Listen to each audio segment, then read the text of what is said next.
como Boa estamos? noite. Pois Tava é, fazendo uma entrei para ver a introduçãozinha introdução, eu aqui. estava só de espectador aqui. Podia ter me deixado mais um pouquinho nos bastidores, hein? Pode continuar. Não, você chegou, então agora muda muito, mas eu comecei a falar um pouquinho de você, já te introduzi assim um pouquinho, te apresentei, mas eu queria que você se apresentasse e falasse um pouquinho do Opa! F5 Então, pra Lili, agradeço o gente. convite aqui pela live. É um prazer estar aqui conversando com você, com o pessoal aqui do Insta, do meu, do seu, dos curiosos, daqueles também que eventualmente vão entrar aqui para me xingar, que já é uma constante, né? Na nossa vida, nas redes. Não tem problema não, Gera, eles exatamente. geram Deixa eles, né? engajamento. Deixa eles aí. Então, o programa F5, na Aham. verdade, né? F5 significa isso, atualização, né? Aquela teclazinha, né? O tecladinho ali do computador, né? Que você atualiza, dá o refresh, né? Para que de segunda a sexta, né? Na verdade, o F5 é uma iniciativa do pessoal do canal Hipócritas, né? Do Bibi, né? Do Bismarck, que se encontra infelizmente preso, né? Nessa loucura que se tornou o Brasil, né? Imagina, gente, um humorista, uma pessoa de bem, uma pessoa que estava nas ruas aí lutando simplesmente pelo que ele acreditava, né? Pelo que a gente acreditava ser uma democracia, né? Então, foi um programa idealizado pelo Bismarck, pelo Augusto, né? Pelo nosso amigão aí, o Bruno Alemann. É um programa que de segunda a sexta-feira, das 8 às 9 da manhã, mais ou menos esse horário, até 9, 9h15, né? Que a gente está no ar. De segunda a sexta, trazendo notícias, trazendo as principais coisas que acontecem no mundo e no Brasil, né? Com uma roupagem, digamos, que a gente não costuma ver na mídia comum, né? Então, a gente traz essas notícias, né? Dá nossas opiniões, aí, traz essa perspectiva, né? Essa nossa visão sobre as coisas. E é um trabalho que a gente chama que é o trabalho de base, né? O trabalho de formiguinha, o trabalho de estar ao vivo explicando para as pessoas, interagindo com as pessoas, respondendo, explicando o que a gente entende pelas coisas. Então, é muito bacana, né? As pessoas que podem acompanhar, né? Que às vezes ali estão de manhã fazendo alguma coisa, indo tomar um café, ou se deslocando para o trabalho, ou estão em casa fazendo alguma coisa, enfim, né? Colocar lá na live, tem no YouTube, tem no Instagram, tem no Facebook. Acho que no Twitter não tem, né? Não tem como passar ainda no Twitter, né? Mas enfim, né? Ainda não, Acho mas, que mas tem. vai chegar, né? Ainda não, mas daqui a O pouco Elon que Musk vai já. providenciar em breve. Aham. Então, é um trabalho bem bacana, né? Eu participo do programa, a jornalista Karina Michelin participa também. Enfim, né? A Lili agora está participando. Não participei com você ainda, né? Não, as nossas agendas ainda não se cruzaram. Ainda não. Então, praticamente aqui é a primeira vez que a gente está numa live juntos, né, Lili? Aham. Claro, Mas em breve, né? semana que vem. Tenho certeza. Semana que vem a gente Perfeito. tenta. Pois é, mas assim, o Rodrigo, eu te conheci através do programa, né? E eu adorei seu conteúdo, adorei o jeito que você aborda as coisas. E, cara, eu acho que o tema que meio que né, a gente escolheu junto para falar aqui é tão necessário e caiu como uma luva hoje. Por quê, né? Porque o Brasil tá borbulhando, a galera tá nervosa com essa vergonha aí que tá no nosso solo, com essa raiva que a gente tá passando com a presença do Maduro no Brasil. E eu acho que a gente pode começar daí, né? Porque as pessoas não param de perguntar. Enfim, o cara é procurado pelos, pelo governo americano por ser um narcotraficante, né? E aí eu já quero começar aí, eu quero te perguntar das implicações do tráfico, sabe? De toda essa sujeira na segurança pública do É, Brasil. o Brasil, assim, ele não surpreende mais, né? São coisas que a gente já esperava. A gente avisou, a gente sabia o que estava acontecendo, né? Nessa gestação aí nova do PT, que não é nova coisa nenhuma, né? É o famoso Museu de Grandes Novidades, né? Então, quer dizer, as novidades que a gente está vendo hoje não são novidades nenhuma. A gente já sabia que seria assim. Inclusive, é muito curioso que a gente passou aí os últimos 4 anos. Aliás, a gente passou as últimas eleições, né, 2022, aí alertando de que a volta do PT ao poder é a volta do império do narcotráfico, vamos voltar a se alinhar aos países, né, que têm essa postura, enfim, se aliar a ditaduras, e é o que vem acontecendo. E fomos acusados de fake news, tivemos nossas redes sociais censuradas, né? Eu tive postagem censurada, eu já perdi Instagram, já perdi Facebook, sabe? Então a gente já está acostumado com isso por falar a verdade, por falar que coisas que daqui a 6 meses estão se concretizando. Então nós avisamos do Maduro, nós avisamos da proximidade do Lula com o Nicolás Maduro, que é sim, né, um dos responsáveis aí pelo narcotráfico aqui da América Latina. Isso não é novidade para ninguém. né? Não sou eu que estou falando, não é o Bolsonaro que estava falando, não é a Lili que está dizendo. Isso aí, como bem elencado aqui, né, você tem ali desde 2020, se não estou enganado, já tem 2 ou 3 anos isso, de que tem aí praticamente um mandado, esse pedido, um mandado aí de busca, né, de autoridades norte-americanas contra o Maduro. Tem até uma, pois é, tem até Desde uma recompensa aí 2020, de é. 15 milhões de dólares, né, para quem conseguir, não sei, capturar, levar informações que coloquem ele e a sua cúpula aí a responder pelos seus crimes. E não é só isso, Lili. Tem praticamente 50 países aí ao redor do mundo que não reconhecem Maduro como um governante legítimo, né? E é, e é desses caras que a gente está se aproximando, né? E que quem acompanhou, quem teve o desprazer, que às vezes a gente tem que fazer o trabalho sujo de acompanhar as coisas que a gente não gosta, né? Mas quem tem o desprazer de ver, de ouvir as falas do Lula hoje ao longo do dia, passou o dia inteiro, né? Ficou passando pano para o Maduro o dia todo, né? Inventando coisas absurdas, né? Então tem coisas, eu até peguei. Tratando a gente como se Não, a gente não, fosse retardado, exatamente. sabe? Eu Sendo peguei, que eu peguei na, um. na campanha dele, o TSE Exato. não deixava a gente associar o Lula a esse sujeito, ao Nós sujeito éramos que está aí literalmente agora. censurados, né? Perseguidos. Nosso conteúdo era removido como fake news. Uma fake news que agora está acontecendo na cara de todo mundo. Aí não é mais fake news.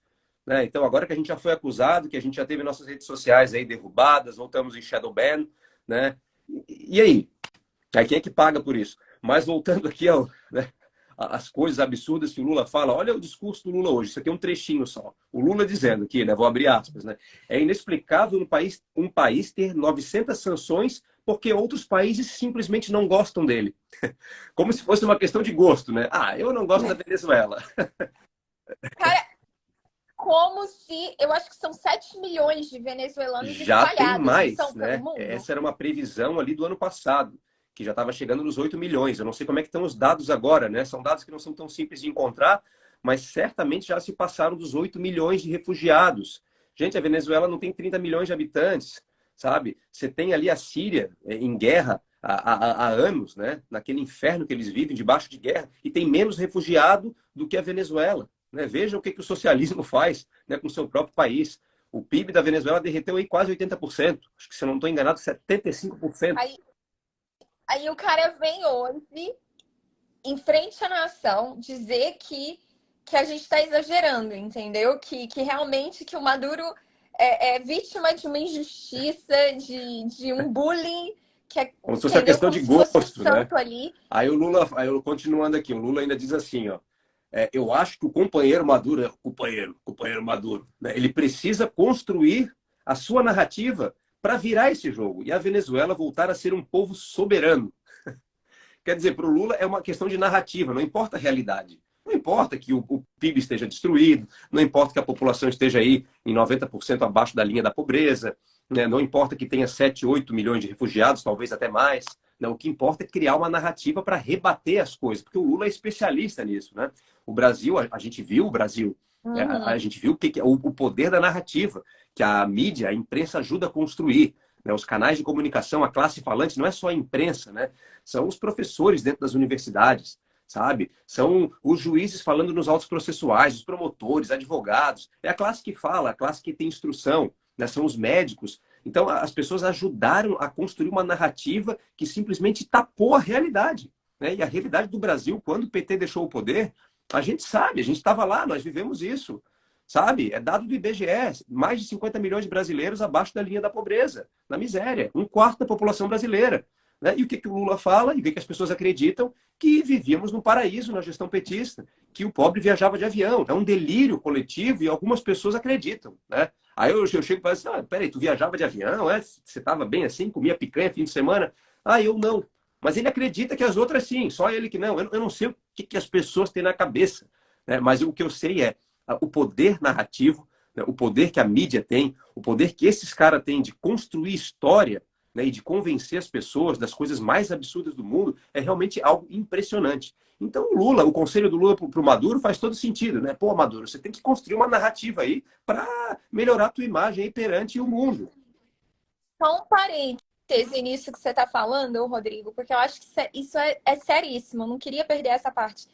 Isso aí que você está falando narra exatamente o poder na guerra cultural, porque a guerra cultural, né, manipula o imaginário da pessoa. Tipo assim, aí aquela pessoa passa a ser controlada por fantasias, por narrativas, por mentiras que são contadas e recontadas e recontadas, e aí as pessoas começam a absorver aquilo como verdades, entendeu? Tipo assim, isso que você falou é muito sério. Mas Esse trabalho de continua. narrativa, né? E aí Muito mais liga do que essa questão do simplesmente Maduro. noticiário político, do que o William Bonner no Jornal Nacional falando um monte de abobrinha e ocultando os verdadeiros problemas do Brasil. Muito mais importante que isso para a formação do imaginário é o que, por exemplo, a classe artística faz. Né, de criar um mundo em que tudo é perfeito, em que de um lado nós temos a liberdade de se fazer tudo e do outro lado nós temos a escuridão dos conservadores, da direita. Né? E isso cria um estereótipo na cabeça das pessoas que elas acabam acreditando nisso. Eu sempre trago, né, é sempre bom a gente trazer as coisas que nos influenciaram durante a vida. Né? Eu, quando era criança, eu ouvia muito dos meus pais, dos meus tios, né, que falavam sobre que né, eles viveram no período da ditadura militar, né, do regime militar brasileiro. E diziam que era muito ruim, que havia censura. Então eu cresci, né, olha, eu vivo numa democracia, eu sou um privilegiado. Né? Aí depois que a gente cresce, né, vai estudando, vai vendo, vai entendendo as coisas de outra forma, eu perguntava, né, para meus parentes, para meus tios, né, mãe, pai, tá, mas vem cá, como é que era na época de vocês aí? Vocês não saíam nas ruas, vocês tinham medo, era muita opressão do Estado, vocês não se manifestavam, não faziam festa, não podiam ouvir música que vocês queriam, como é que era? Aí eles me respondem, não, era uma maravilha, naquela época não tinha violência, a gente saía para qualquer lugar, né? A gente ouvia de tudo, ia para festa, tipo, eu sei, mas por que vocês reclamam tanto, né? Por que vocês falam tanto, né? Sendo que hoje vocês têm medo de sair de casa e ir nos lugares, porque hoje vocês a qualquer momento estão sendo aí humilhados na rua, estão sendo assaltados, hoje vocês têm medo dos filhos de vocês saindo de casa, né? Vocês que falam tanto. Então, assim, eles vendo a realidade hoje tal qual é, a construção narrativa do imaginário na cabeça deles é tão forte de que eles viviam num tempo de opressão, mesmo que a experiência concreta deles fosse uma realidade em que eles pudessem simplesmente viver a vida de forma plena, sem preocupação, por exemplo, com a segurança, que é uma coisa que todos nós, né, nos preocupamos aí de forma, uma preocupação, digamos, a priori da condição humana. A gente primeiro, né, quer garantir a nossa segurança antes de fazer qualquer coisa. Então eles tinham isso, né, e achavam que não tinham, né? Mesmo que, então, assim, o poder do imaginário, da construção das narrativas, ele é enorme. E é muito difícil quebrar isso. É muito difícil explicar racionalmente para as pessoas aquilo que elas estão vendo, mas não estão enxergando. Né? Parece que o brasileiro ele enxerga aquilo que as outras pessoas querem que ele enxergue. Né? Ele enxerga o que ele quer enxergar, não o que de fato é. Né? Então é eternamente essa construção, sabe, de narrativas. Né? O sujeito está ali, o Brasil historicamente é um país sofrido, um país em que as pessoas, a grande parte das pessoas não tem sequer saneamento básico, né? Praticamente metade dos brasileiros não tem saneamento básico, e mesmo assim, uma grande parte do Brasil vive na alucinação coletiva de que o Brasil era um paraíso na era petista, e de que isso vai se voltar a repetir. E eu falo para eles, não, isso vai voltar a se repetir, só que não o paraíso que vocês acham, vai voltar a repetir a roubalheira que tinha, né? E a desgraça que foi. Né? Sem dúvida vai voltar a se repetir. Mas eles acham isso de alguma forma algo positivo, sabe? É muito complicado. E um pouco do que a gente faz aqui na internet, pelo menos o que eu procuro fazer aqui, é trazer essas coisas, às vezes, de uma forma um pouco mais leve, descontraída, brincando, sabe? Porque são assuntos espinhosos, densos, pesados. As pessoas, na sua maioria, não querem falar de política, não querem ler sobre política, não querem se incomodar com isso. Tá incutido também no imaginário delas de que política é coisa para marginal, que ninguém presta, que nada presta. Então é muito complicado, né? Então eu procuro sempre trazer uma coisa assim de uma forma mais lúdica. Eu falo muito sério muitas vezes, que nem a gente está conversando agora, mas eu tento às vezes, né, dar uma descontraída, porque as pessoas precisam, às vezes, muito mais do que simplesmente meditar racionalmente sobre as coisas, mas construir uma imagem daquilo. Né? Então, eu acho que o senso de humor, às vezes, né, ele pode ajudar muito mais as pessoas a reconhecerem a realidade e reconhecerem o status quo político do que simplesmente a gente ficar, né, de forma maçante aí, passando informação e tal, coisa que não vai pegar, não vai entrar na cabeça, ela simplesmente não vai dar bola, sabe? Eu falo pelos cotovelos, né? Uhum. Não, é ótimo, assim, eu gosto de Gostou ouvir. A da maioria minha das lives canequinha, tem Lili? sido assim Dá mesmo, pra ver aí ou sabe? tá ao contrário? Be nice, don't be a communist.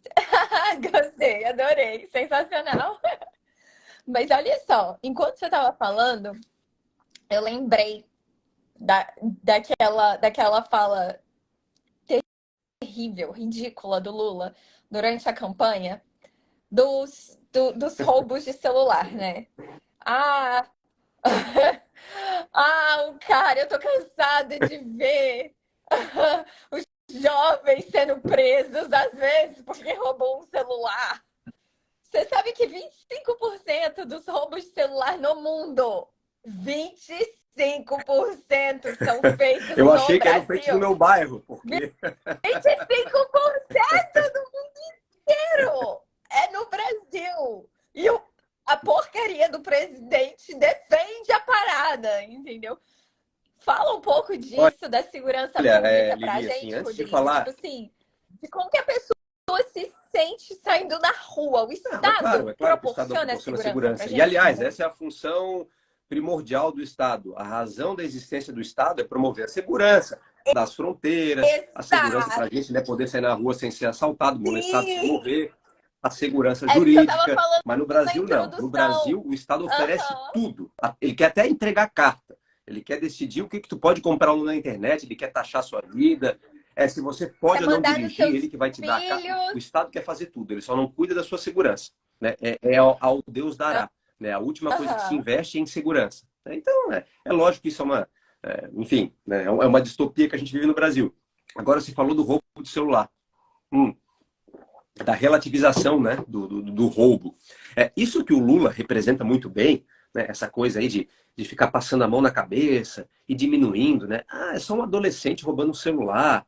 Como é que vocês vão querer botar esse menino, esse rapaz na cadeia? Como é que vocês querem bater nessa criança? Como é que a polícia trata eles com violência? Né? Então, todo esse passar de pano não foi algo inventado pelo PT e pelo Lula. Isso já tem mais ou menos uns 100 anos no Brasil. Se você pegar a história, né, rastrear a história do movimento revolucionário aqui no Brasil, lá pela década de 30, 1932, 33, né, o Comitê Comunista, eles já tinham essa ideia de pegar as favelas, né, que estavam ali em formação, no Rio de Janeiro e em muitos lugares do Brasil, né, e tratar as pessoas ali que cometiam furtos, delitos, né, e que se escondiam nessas comunidades, como o poder público não chegava lá, eles já queriam tratar aquelas pessoas como uma classe, uma das classes marxistas, né, que teria que lutar contra a burguesia. Então, essa ideia esse culto ao banditismo do Brasil, culto à malandragem, de que é bonito você ser malandrão, você não tem muito compromisso com as coisas, né? Você rouba alguma coisa ali porque você não tem, o capitalismo está te oprimindo, né? Essa relativização é um processo no Brasil que culminou no que a gente vê hoje. Né? Hoje, as pessoas, infelizmente, a realidade em que pese a gente tem um Código Penal vigente no papel, na teoria, na prática, você pode sair agora na rua e roubar o que você quiser, furtar, melhor dizendo, né? Pode furtar o que você quiser, você não vai preso. Não vai preso. É simples assim. Eu trabalho na área, eu trabalho na segurança pública, eu sei o que eu estou falando. O sujeito pode todos os dias entrar no mercadinho, roubar alguma coisa, né? Furtar alguma coisa, ele não irá preso. Ele não vai passar mais de 24 horas numa delegacia. Em audiência de custódia, ele é compulsoriamente solto. Então, como é que vai dar certo um país desse? Né? Relativizou-se a coisa de tal forma, né, que ninguém mais leva a sério, não tem mais o que fazer. Né? O Estado faliu completamente. Né? Então, começa ali no celular, começa num negocinho que você furta, daqui a pouco você já está roubando com emprego de violência, você já está roubando com uma arma, você já está formando quadrilha, está assaltando banco, está vendendo droga. Quando vê, você já tem aí uma ficha corrida aí com 100 passagens na polícia e você nunca ficou um dia preso numa cadeia. Isso é comum, isso que eu estou falando não é nenhum absurdo, não são casos excepcionais. Eu trabalho com isso, eu vejo, né? Às vezes o cara tem ali 70 passagens pela polícia. Né? Aí sim ele vai cumprir ali uma pena, né, de reclusão. Veja se tem cabimento uma coisa dessa. Isso é comum, Lili. E esse é o Brasil de hoje. Né? Então, praticamente aqui está liberado roubar. Está liberado ameaçar, coagir, está liberado vender droga, está liberado usar droga. Todo mundo sabe onde ficam as bocas de fogo no Brasil. E não se faz nada. Por quê? Pois A, é. a Pois relativização é, do Rodrigo. crime, sabe? Se o Estado deveria ter o dever, que tem o dever, que deveria nos proteger, não nos protege, não, na verdade, garante a segurança do povo, o que nós devemos fazer? Quem vai garantir a nossa própria segurança? Você entendeu onde eu tô querendo Vamos, chegar? vamos chegar no Chapolin Fala Colorado, pra né? E gente um agora pouco. quem irá nos defender? Fala pra gente um pouco da questão das armas, sabe? Fala pra gente um pouco de qual que é a importância da população se armar.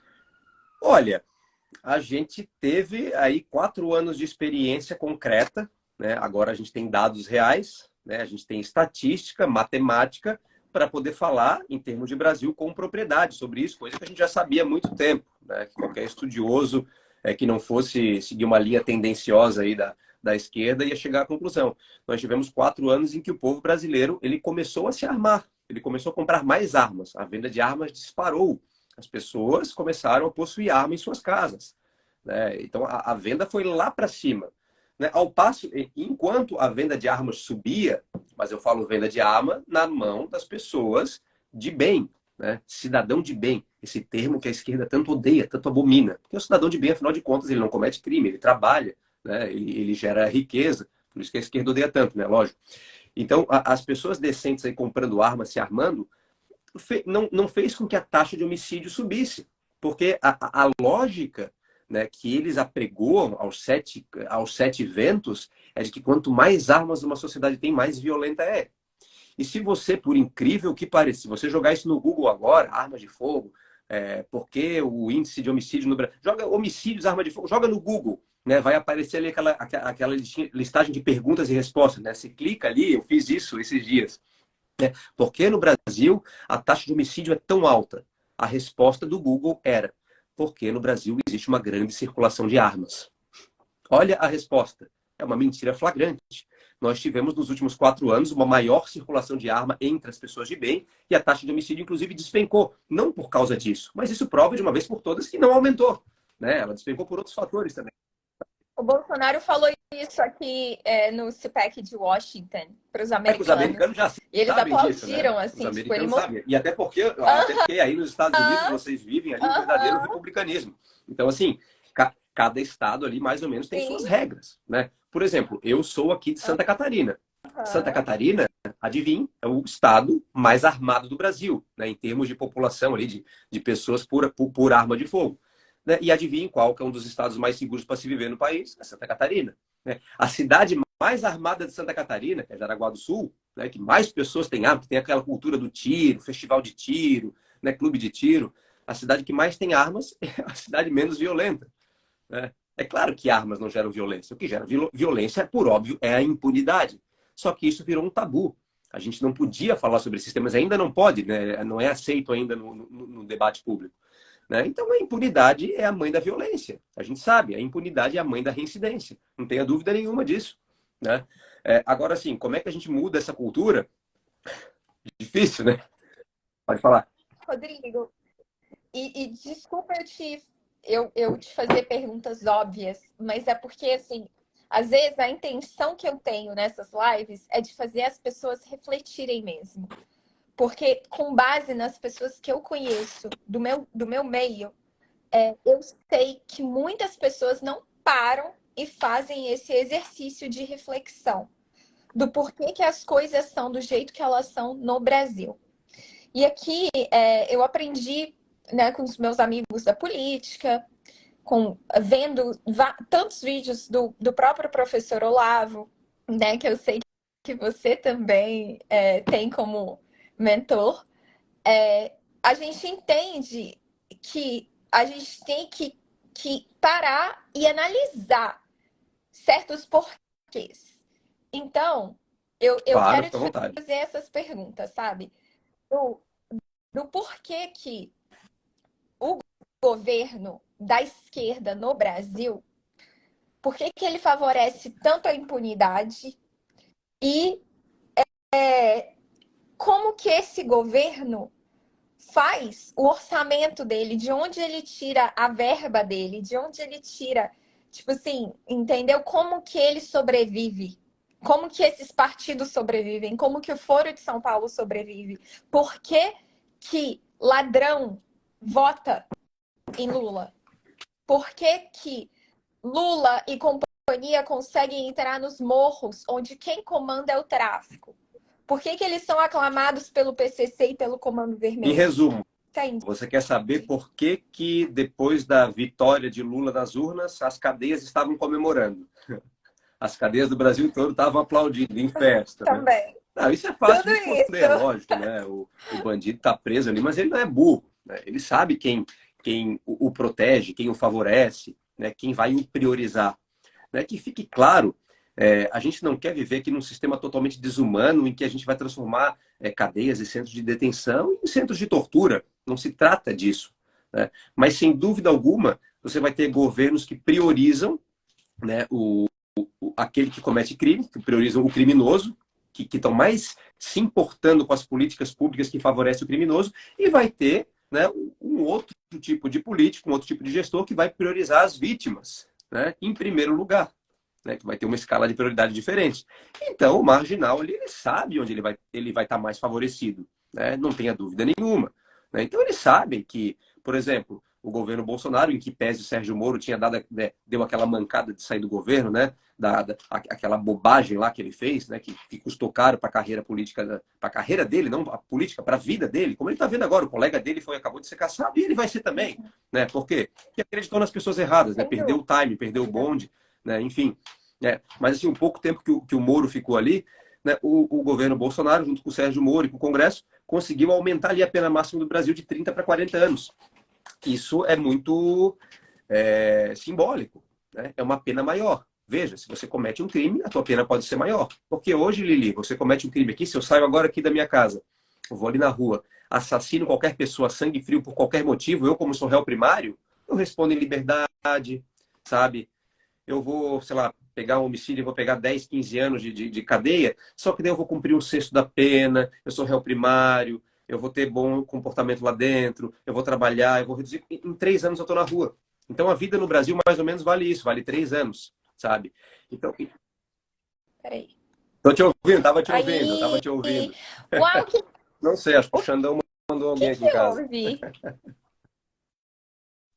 Ou isso já aconteceu comigo umas 2 Eu não outras sei, eu acho vezes em que eu cliquei em lives alguma também. coisa errada aqui. Eu não vou nem mais tocar a mão aqui no. Mas pode voltar lá, Lili, pode voltar lá. Você estava Tá perguntando, bom. né? Tá falando de pessoas que no Brasil a gente tem direito de matar as pessoas na rua, né? É, Tem que o cara sentido. reincide. Que o cara reincide. Você afirma que. Aliás, você confirma que a afirmação de que Mas é no claro Brasil o crime que é verdadeira. compensa Mas é não tem dúvida verdadeira? nenhuma. Tipo Mas assim, nenhuma.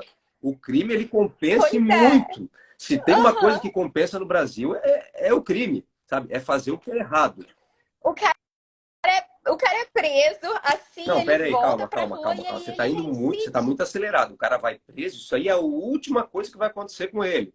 Então vamos lá, vamos pegar dados, né? Porque eu não vou falar de minha experiência pessoal, vamos falar de matemática, que como é que funciona no Brasil. O sujeito vai lá, comete 100 roubos, 100 furtos, né? Então, roubou alguma coisa ou furtou, eu vou botar os dois no mesmo balaio, né? Roubo e furto tem diferença, mas a gente entende, né? Subtrai alguma coisa de alguém, por meio de força ou não.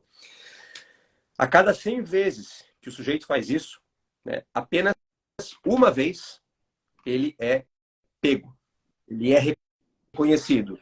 Então, assim, Meu o Deus. cara, Meu depois de 100 vezes ele roubar Deus. alguma coisa, uma vez ele vai ser pego. E eu estou falando que ele vai ser pego, ele vai ser reconhecido, talvez seja processado e não vai nem preso. Eu só falei que ele foi pego, né? Não falei que ele vai preso. Então, para esse cara conseguir ir preso no Brasil, né, ou ele é muito azarado, e acontece, né? Casos excepcionais, mas via de regra, ele vai fazer muita coisa. Ele vai cometer muito absurdo. Né? E ele vai evoluindo. Né? Então, o crime começa lá da base, começa de baixo. Ninguém vira criminoso depois de 30 anos de idade. Isso aí é muito difícil, muito raro acontecer. Qual é a regra? A regra é você estar num ambiente que te favorece, né, que te leva para a criminalidade, é verdade. Né? É verdade, isso acontece no Brasil, a gente não pode negar. Né? Aí o sujeito está lá com 10, 11, 12, 13 anos de idade, né, moleque, e ele começa a cometer né, os primeiros delitos dele. Ele começa a fumar um baseadinho aqui, vende mais uma maconhazinha ali, rouba um negocinho aqui, segura a arma, esconde a arma para algum traficante, porque ele é menor de idade, não dá nada. Então ele vai, né, e a ficha dele vai aumentando, vai crescendo. né? Só que a cada 100, 200 vezes que ele faz uma coisa dessa, um ilícito desse, ele vai ser pego uma vez pela polícia. Ele é menor de idade, ele vai para a delegacia, o delegado solta, chama a mãe, chama o conselho tutelar, né? Dá um beijinho na testa da criança e manda de volta para casa. E ele faz 18 anos e a ficha dele é limpa. Então começa tudo de novo.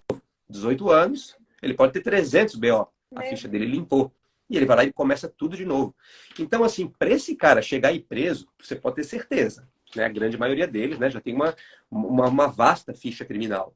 Né? E a gente fala de roubo, de tráfico, coisas que são lucrativas, que de uma maneira muito rápida você ganha muito dinheiro, né? Que você não vai ganhar trabalhando. Você vai ter que trabalhar a semana toda, o mês inteiro, para chegar no final do mês ganhar um Aí que salário, tá. no Brasil, um salário de miséria que mal vai conseguir sustentar. Aí Exatamente. Então é que verdade. tá. Compensa, No Brasil, mas não tenha crime dúvida compensa. nenhuma. E eu tô falando aqui do pé de chinelo, né? Daquele que tá fazendo roubo ali, vendendo droga no bairro, ali para as criancinhas, aquela coisa toda. Mas imagina, então, o crime pro colarinho branco, né? O quanto não compensa. Se aquele lá que não Sim. tem recurso, que é um pobre coitado, um pé rapado, ele já faz o que bem entende, praticamente nada acontece com ele, dificilmente, né? Tu imagina, então, o colarinho branco. O que ele pode fazer, né? Ele pode, inclusive, assaltar a Petrobras, as grandes estatais do país, e ser presidente do Brasil, tranquilamente. Né? Então, o crime compensa, mas compensa muito. Né? Nós que não cometemos crime, a gente faz isso por um apelo moral, porque a gente tem educação, porque nós somos civilizados. Porque se eu for pensar individualmente, racionalmente, né, só em obter vantagem, né, se eu pensar só nisso, se eu não tiver um senso moral, um freio, é lógico que eu vou ser criminoso. Eu vou conseguir as coisas muito mais rápido, de forma muito mais célere, sabe? Não tenha dúvida nenhuma disso. Meu Deus. Meu Deus. Tipo assim, isso me deixa refletindo muito. Enquanto você fala, eu vou lembrando do filme Tropa de Elite, né? Que é basicamente, que é quase tudo isso aí que você descreveu. E eu também estava pensando como que realmente, né? No Brasil, o crime compensa.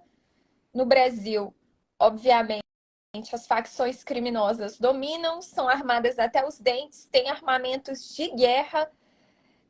Eu tava vendo uns dados antes da nossa live do tipo de armamento que o PCC tem. Gente, é bizarro. Eles têm, tipo assim, eles têm armas pesadíssimas, de guerra mesmo. E o contingente deles, o número de soldados, né, de criminosos que eles têm, é maior que o Ó, exército da Alemanha. Da Alemanha, Rodrigo. É tipo assim, é bizarro. Os caras têm gente demais trabalhando para eles e pessoas armadas até os dentes, e pessoas dispostas a matar quem for. E aí vem um estado bundão que deveria, de alguma forma, encarar isso. Não encara, por quê? Porque também tá ganhando. Também tá ganhando. Eu lembro daquela época que o PCC começou a tacar fogo nos lembro. ônibus em São Aconteceu Paulo. aqui no meu Você estado também, em lembra Santa disso? Catarina, 2013 aconteceu também. Aconteceu. Aconteceu em Uhum. Santa Aconteceu em Santa Catarina? Catarina também. Né? A gente chama de comando cadeia, sabe? Eles começam a se rebelar nas cadeias aí, porque as lideranças são, né, são presas, né? E eles começam a querer ter as vantagens, né? Então, assim, hoje, infelizmente, mais um dado aí, lá vai mais um dado, né? Quem comanda o sistema carcerário brasileiro são as facções criminosas. Todo mundo sabe disso, né? São eles que comandam. Eles que definem, né? Essa ala aqui vai ficar facção tal, essa aqui é tal. Eles definem isso. Né? O Estado não pode definir. O Estado não pode definir, porque senão eles tocam fogo no Brasil. Acredite ou não, essa é a realidade. Esse Meu é o Deus estado do de céu. coisa, Lili. É isso, esse é o ponto em que a gente está. Né?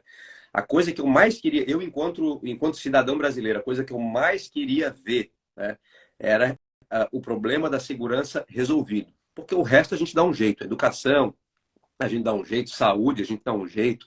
Né? Quando a gente tem segurança, a gente consegue trabalhar melhor em tudo, a gente consegue empreender, a gente consegue ter vontade de fazer as coisas. Né? Agora, o Brasil, a gente vive numa eterna insegurança para tudo. O brasileiro médio, ele gasta muito tempo da sua vida e muito dinheiro que ele ganha, do pouco que ele ganha, para investir na segurança, para morar num lugar melhor, para ter um carro que tem um seguro, para botar câmera, para poder levar a mulher e a filha no trabalho sem ela, porque ela não pode andar pela rua. Se ela voltar de bicicleta de noite, ela vai ser assaltada, vai ser assediada, vai ser estuprada, vai ser perseguida, né? Então, esse é o estado de coisas do Brasil.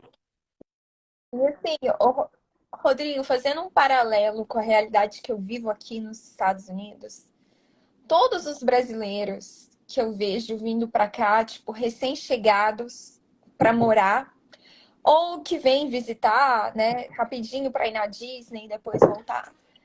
Uma das primeiras coisas que eles comentam não é, ah, que bonito, nossa, que tanto de árvore que tem aqui, que grama verde. É tipo assim, ah, olha os parques da Disney. Não, é tipo assim, nossa, é seguro aqui, né? Nossa, as casas não Como têm muros assim com não tem cerca muro, né? elétrica, sabe? Gente, as portas da casa, a porta da casa dá pra rua. Aí eu falo, a porta da casa dá pra rua. Claro que eu, que já moro aqui há 8 anos, eu sei dos problemas daqui, eu sei dos perigos daqui, sabe? E tem. Porém, são diferentes do Brasil. Mas esse nível de insegurança e de violência não tem. Aqui, você pode andar com seu iPhone na rua, tranquilamente, na calçada, sabe, de boa, mexendo no telefone, com um iPod no seu ouvido, com o relógio da Apple, ninguém vai parar e vai te roubar. Você vai ficar tranquilo. No Brasil, quando eu vou para o Brasil com os meus dois pequenos, né? Eu tento geralmente 2 vezes ao ano e eu vou sozinha com eles. Eu, tipo assim, eu já vou muito pilhada no avião. No avião, eu já tô, tipo assim, muito neurada. Eu coloco GPS nos meus filhos, neles. Eu coloco neles. Tipo assim, eu mando a minha localização para todo mundo. Quando chega no aeroporto e eu vejo a minha família, eu já consigo, sabe, no aeroporto de BH, eu já consigo tranquilizar, mas eu já enfio o meu celular na bolsa, eu no carro. E aí, quando eu entro no carro, eu já pego a minha bolsa e coloco no meu pé. Por quê? Porque eu sei que no Brasil eles vão Nossa. te assaltar da janela do carro, sabe? E eu andando na rua da minha mãe, da casa da minha mãe à casa da minha avó, eu não levo o telefone. E aí a minha filha, que já tem idade, né? Ela já tem 6 aninhos, então ela já entende as coisas, Rodrigo. Ela me pergunta, mami, why are you so afraid? Why you're so tense? Ela fala, tipo, por que que você tá, sabe, tão nervosa? Por que que você tá tão tensa? Filha, aqui não dá para andar com o celular na rua. E ela não, como é que uma criança vai entender isso? Ela me pergunta por quê, mami? Aí eu falo, porque aqui pode passar um cara e simplesmente tomar da mamãe, e roubar, e matar a mamãe, ou sequestrar a mamãe e levar. Ela me olha assim, ela fica desesperada. Ela fala, então vamos embora. Aí, entendeu? Aí, então, assim, aos poucos, eu tenho que ir ensinando para os meus filhos como é que a banda toca no Brasil. E aí eu tava vendo uns outros dados assim que são, tipo, são muito bizarros e a gente não para pensar. Um brasileiro é morto a cada 9 minutos. É muita gente. Aí eu fiquei pensando assim, não, esse dado aqui não pode ser verdade, não. Mas, cara, tá até no site da Brasil Paralelo. E tem outros lugares que tem o mesmo. Tipo, um brasileiro é morto a cada 9 minutos. Isso é muito sério. E a população. Aí a gente. Aí depois eu fico viajando na taxa de natalidade, sabe? É uma população que vive num estado de guerra. Que vive num estado de guerra. E, Nossa e taxa de assim, homicídio é maior Rodrigo, do que da Guerra da Síria, né? Isso aí já é histórico, já é fato você amplo, sabido e falou. notório. Lili, eu vi que alguém comentou aqui que, não sei se eu consigo puxar ali, falar, ah, Santa Catarina não é assim. Não teve alguém fizeram um comentário agora aqui? Você está falando de uma realidade que não É que assim, vivemos em claro, Santa Santa Catarina. Catarina, né, em comparação ao Brasil, é realmente um estado muito seguro, um estado muito próspero, né? Mas as pessoas não sabem. Santa Catarina também é um lugar violento, também é um lugar que abriga as facções mais perigosas do Brasil. Aquelas facções que você vê lá no Fantástico, em São Paulo e no Rio de Janeiro, elas também estão presentes em Santa Catarina, em várias cidades catarinenses, né? Aqui é um pouquinho diferente, não é tão escrachado, mas existe, é perigoso, né? E a gente está vivendo a cada ano uma piora nesse quadro, né? A cada ano as facções estão mais fortalecidas aqui, né? Em Florianópolis também. Eu sou aqui da região, né? E eu trabalho nessa área, na segurança pública, né? Então eu posso ficar aqui infinitamente citando todos os casos absurdos que acontecem aqui, né? Cada lugar que tem aí né, uma biqueira, que tem que é dominado por facções, né? Que o crime organizado coloca as regras, que eu não posso frequentar esses lugares, né? Porque sou persona non grata nesses lugares, né? Evidentemente, né? Quem trabalha na área da segurança aí não é muito bem visto, né? Bem-vindo pelo crime organizado, né? Por óbvio. Então, é uma realidade que a gente vive em Santa Catarina também, né? Nós não somos uma ilha no Ô, Brasil, Rodrigo, nós somos um estado, né? Claro, um estado aqui, Santa Catarina, para ter noção, nunca foi governado pela esquerda. Né? Então, claro, é um estado próspero, um estado de gente uau. que gosta de trabalhar, sabe? Que quer produzir, né? Que recebe um monte de imigrantes, o pessoal vem para cá para empreender, que tem uma agricultura forte, sabe? Que exporta, tem indústria têxtil, né? Tecnologia. Então, Santa Catarina né? É um belo estado, sabe? Um lugar que eu acho maravilhoso aqui no Brasil, né? Só que a gente vê que os problemas estão...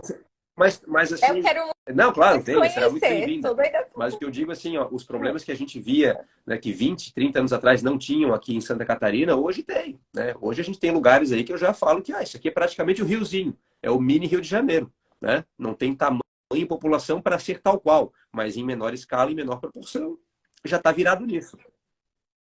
Ô, Rodrigo, e assim, se a segurança no Brasil, se a segurança pública, né, é afetada pelo crime organizado, logo pelo tráfico de drogas, o que que você pensa da liberação das drogas? Você acha que é mito ou é verdade de que se as drogas fossem liberadas, talvez a violência Eu, na minha diminuiria? adolescência, eu achava isso, né? Eu tinha lá, era que ano isso? Até 2000 e alguma coisinha, 2004, 2005, né? A gente tinha esse pensamento, né? Pô, por que o governo não libera? Né? Porque, assim, a lógica era essa, né? O governo liberando as drogas, descriminalizando, não prendendo as pessoas, né? Tornando aquilo legal, um comércio legal, na minha cabeça e na nossa cabeça na época, né? O que queria acontecer? Bom, o crime organizado não ia mais não, ia perder sua força, seu dinheiro, porque o que financia o crime são as drogas, são os usuários de drogas, isso é um fato. Né? Então, se o governo descriminalizar, as pessoas decentes começam a vender drogas, né? Vai vender na padaria, assim como vende cigarro, assim como vende cerveja, e pronto, está resolvido o problema. Né? Uma solução rápida, mágica e simplista. A gente achava isso. O que aconteceu de lá para cá? De 2000 para cá? A gente viu vários lugares do mundo, vários países, vários estados americanos fazendo a liberação, né? Fazendo a descriminalização, né? Baixando a guarda para o uso de drogas, de maconha. E o que a gente viu acontecer? A gente viu acontecer uma Uma zona, a gente viu o contrário. zona! Aumentou a violência, aumentou o crime organizado, aumentou o número de dependentes, aumentou o número de esquizofrênicos, só trouxe desgraça, só trouxe porcaria. Então, assim, ó, A eu me perdoo, Califórnia né? até Porque ter 20 anos filho. atrás eu não tinha os elementos, né? Até eu não tinha os dados, sabe? Os dados concretos, as estatísticas do que veio a acontecer com o mundo. Então a gente tinha aquela utopia de que parecia fazer sentido, né? Pô, se o cara vende droga e é financiado por isso, então eu vou quebrar o comércio dele e ele não vende mais a droga. Não foi o que aconteceu. Né? Quer dizer, o bandido não vai deixar de vender droga se amanhã aprovar uma lei no Congresso Nacional. Ele continua vendendo. E quem que vai lá fiscalizar ele? A Anvisa? A prefeitura vai botar um coletinho, vai subir o morro para fiscalizar. Ah, para, né? É uma bobagem, né? É uma tolice, né? Então, assim, nós éramos muito inocentes naquela época. Pô, não tinha rede social, a gente não tinha muita informação e tal. Né? Então, hoje em dia, a gente defender uma coisa dessa tá alheio à realidade. É não querer enxergar o que aconteceu. Olha o Uruguai. Né? Para não dizer que eu estou pegando exemplo dos Estados Unidos. Não, vou pegar do Uruguai aqui pertinho, coladinho no Brasil. O Uruguai também veio com uma política aí super, né, zen aí, vamos liberar droga, cada habitante uruguaio pode fumar, sei lá quantos quilos de maconha, aí, não sei nem como é que é a regra lá exatamente, mas eu sei o que aconteceu lá. Né? A violência aumentou. Né? As pessoas começaram, como descriminalizou, muita gente foi começar a usar, né? Sabe? Então aumentou a população. Tu criou um problema maior ainda. Tu agora tem uma população ainda mais do que nunca usuária. E Aham. como aumentou a população, né, que vende, os narcotraficantes que já têm todo o esquema, toda a rota de distribuição, todo o esquema de plantação, sabe? Toda a logística. Então, ele aumentou o comércio deles também. Então, você só piorou. Quer dizer, é uma solução completamente boba, né? Idiota, sabe? Para dizer o mínimo, é um tiro É no um pé tiro no total. pé. Né? E muita gente ainda acredita nessa utopia, nesse mito. né? Infelizmente, a gente não vai resolver o problema com isso. Se resolvesse, eu seria o primeiro a dizer, ótimo, sou a favor da legalização, vamos diminuir o problema. Mas infelizmente não é, gente, não tem solução fácil. Né? A solução para conter o crime organizado e conter aí essa geração que cada vez usa mais droga são duas, né? É repressão e educação. Os dois casadinhos, eles não são mutuamente, né? Um não exclui o outro. Repressão e educação. Repressão e Exatamente. Repressão ao educação. crime, ao erro, né? Tem que reprimir mesmo, mão pesada, sabe? Papai, mamãe tem que dar castigo, né? Fez errado, pau, vai tomar castigo, né? Vai baixar a cabecinha, vai ficar lá, vai pro quartinho do pensamento, né? Vai perder o celularzinho, sabe? A repressão lá já começa de casa. Repressão também do Estado, tem que ter, né? Cometeu o crime, opa. Se o moleque lá com 13, 14 anos que começasse a vender droga fosse reprimido lá no início, não ia ser lucrativo, não ia ser vantajoso, o crime não iria compensar. Ele ia ver que é algo ruim, não vale a pena cometer crime, é melhor eu arrumar um trabalho e estudar, porque isso aqui não tá legal. Mas ele olha pro lado e ele vê, porra, meus amigos aí, ó, todo mundo vendendo droga, todo mundo fumando, todo mundo bem, tênisinho da hora, reloginho da hora, as meninas gostam, né? Ele comprou a motocicleta dele, trabalhou um mês vendendo droga, né? É o trabalho deles, né? Um mês aí de corre, como eles falam, o cara já tá comprando um carro. Então, para eles é vantajoso. O crime compensa. Se não compensasse, se fosse reprimido, se ele tivesse educação antes da... Né? Porque a educação pode anteceder a repressão.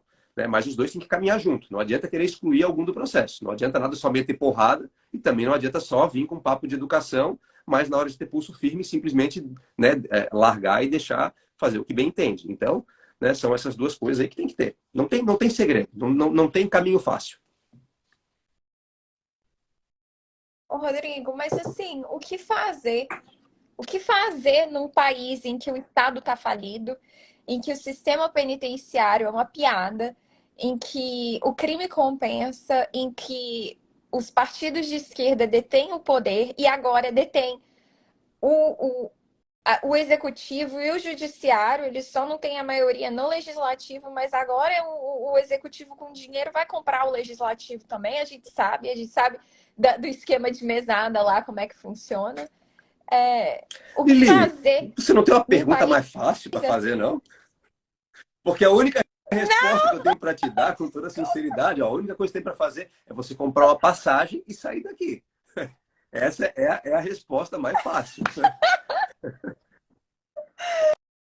Quando você não quer fazer Cara, isso, é ou muita você não pode oração, fazer. muita fé, muita paciência, muito Ah, trabalho de formiguinha, porque aham. a coisa é, né, o que você descreveu aí, que é a nossa realidade, não tem solução fácil, não vai ser para amanhã, né? E não acredita em mágicos, né? Não vai vir o salvador da pátria, não tem essa de que vai vir um Bolsonaro e vai resolver, não vai, gente, não Você vai. A gente entende viu. de novo? Você entende de novo Sim, eu por que entendo que porque eu não te dá fiz para essa responder essa pergunta, né? pergunta aí. Ó, você viu? Você... E tipo, e tipo assim, é um puta de um exercício de reflexão. E eu quero deixar isso para as pessoas, sabe? Eu tô sempre tentando aqui, eu tenho conversado com tanta gente nessas lives. E todos esses temas que, de alguma forma, ou são pautas do progressismo, ou são pautas que o conservadorismo defende, ou são coisas que estão sendo polêmicas no Brasil, ou fontes de especulação, tudo isso está convergindo para a mesma luta, para a mesma coisa que a direita está lutando, sabe? E esses debates ajudam as pessoas a pararem para pensar mesmo. Tipo assim, cara, a gente tá ferrado e a gente tá aqui dormindo, a gente ainda não entendeu. Deixa eu acordar pra vida, sabe? É foda, cara. Olha, eu não acho que manifestação de MBL agora, que nem você falou muito bem, vai resolver nada, vai causar sequer impacto. E eu não tô querendo aqui desprezar o Deltan, não. Mas ele não foi o primeiro. Não dá pra gente agir como se ele fosse o primeiro. Essa perseguição política tá acontecendo, ó. Pau tá quebrando lá já tem um tempão. O próprio Bibi, né, Rodrigo? Os meus amigos aqui, o Alan, que tá sofrendo uma perseguição terrível, implacável.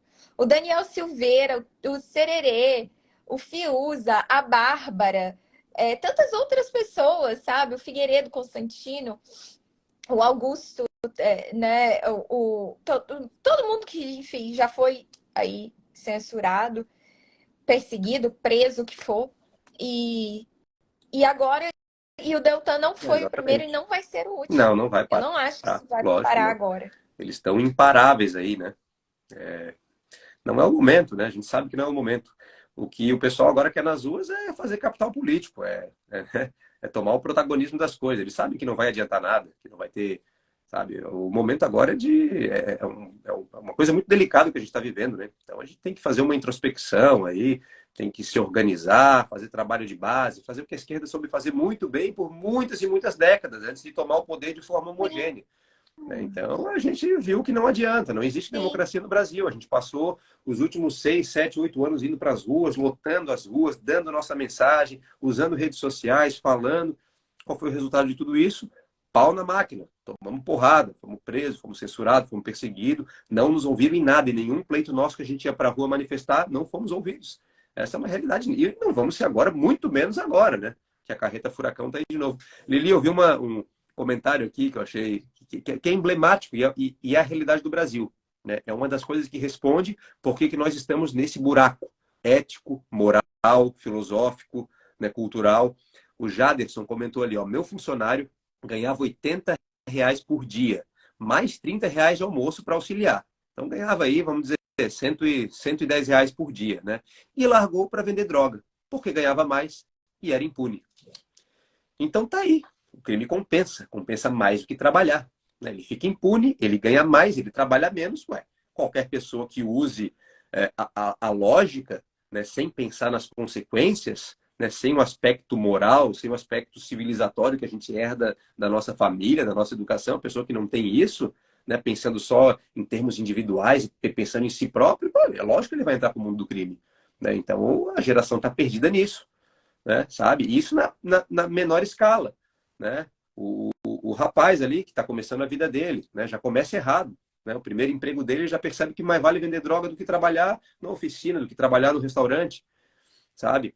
Então depois que ele cresce, pior ainda, né? Já acostumou com aquilo. Essa é a vida no Brasil, né? E esse tipo de coisa que é muito comum é uma das respostas, né, que a gente tem ao que está acontecendo, né, a impunidade. Né? Ela é a mãe de todos os vícios. A gente sabe, infelizmente. É o que temos, né? Estamos aqui, né, nessa situação muito devido a isso, sabe? E um Estado, digamos assim, uma população que é totalmente ali, assim, que não tem referência, que não tem como se defender desse tipo de coisa, né? Que não herdou ali uma tradição, que não herdou, que não é herdeira de uma educação de verdade, sabe? É o sonho de todo governante totalitário, todo governante esquerdista, né? Porque ele é fácil de ser dominado, sabe? Ele não é um cara que vai incomodar, ele é um cara que vai estar fazendo live aqui que nem a gente para pegar no pé, para encher o saco, para botar o dedo na ferida, vai estar todo dia ali alertando, incomodando. Eles não querem isso, não querem a pessoa com senso crítico, Alertar. né? Eles não querem uma pessoa que faça o correto, que não dependa deles, né?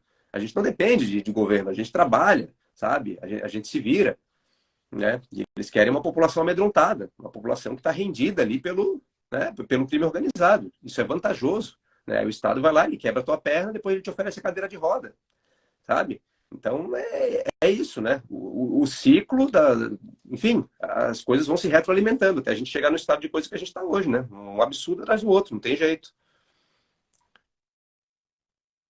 É verdade. Ô, Rodrigo, eu acho que essa sua fala final aí foi perfeita e eu acho que é um jeito, assim, muito bom de finalizar essa live aqui com essa reflexão, sabe? Cara, muito obrigada, porque discutir isso, a segurança pública com você aqui à noite, até me ajudou a também ativar a minha própria memória para várias coisas que, assim, às vezes a gente vai esquecendo, sabe? E a gente precisa lembrar, o brasileiro tem a memória muito curta. Mas muito obrigada. Nem A gente já parece. deu 1 hora. E eu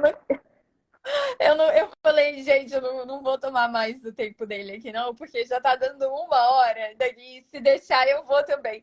Sabe o Claro. Paulo Souza?